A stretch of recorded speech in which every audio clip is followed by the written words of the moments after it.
Special intensive revision of electoral rolls SIR வாக்காளர் பட்டியலை சிறப்பு சீர்திருத்தம் செய்யும் பணி இப்போ நடைபெற்று கொண்டிருக்கிறது. எல்லாருக்கும் தெரிஞ்சது அதான் இப்போ hot news.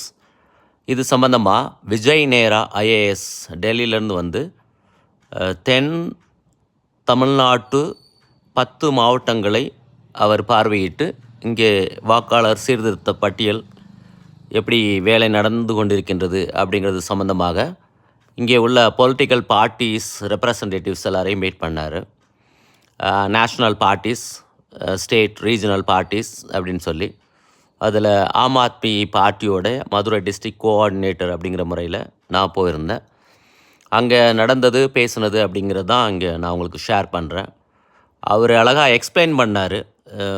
After 20 years the special revision of electoral rolls இந்த இது நடந்துகிட்ருக்கு.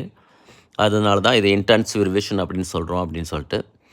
ஈவன் அதர்வைஸ் எலக்ட்ரல் ரோல்ஸை ஒவ்வொரு தடவையும் எப்போ வேணாலும் மாற்றங்கள் செய்யலாம், சேஞ்ச் பண்ணிக்கலாம், அந்த மாதிரி நடக்குது. ஆனாலும் நிறையா இந்த வாக்காளர் பட்டியலில் இறந்து போனவருடைய பெயர்கள் நீக்கப்படாமலே நிறையா இருக்குது.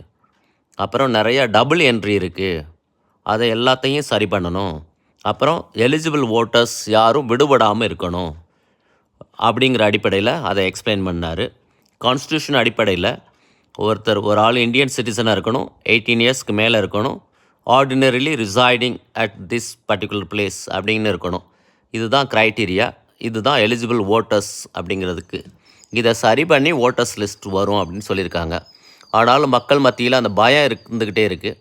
Anyway draft role list 19th வரும். அதுக்கப்புறம் நம்ம பார்த்துக்கலாம். தேங்க்யூ.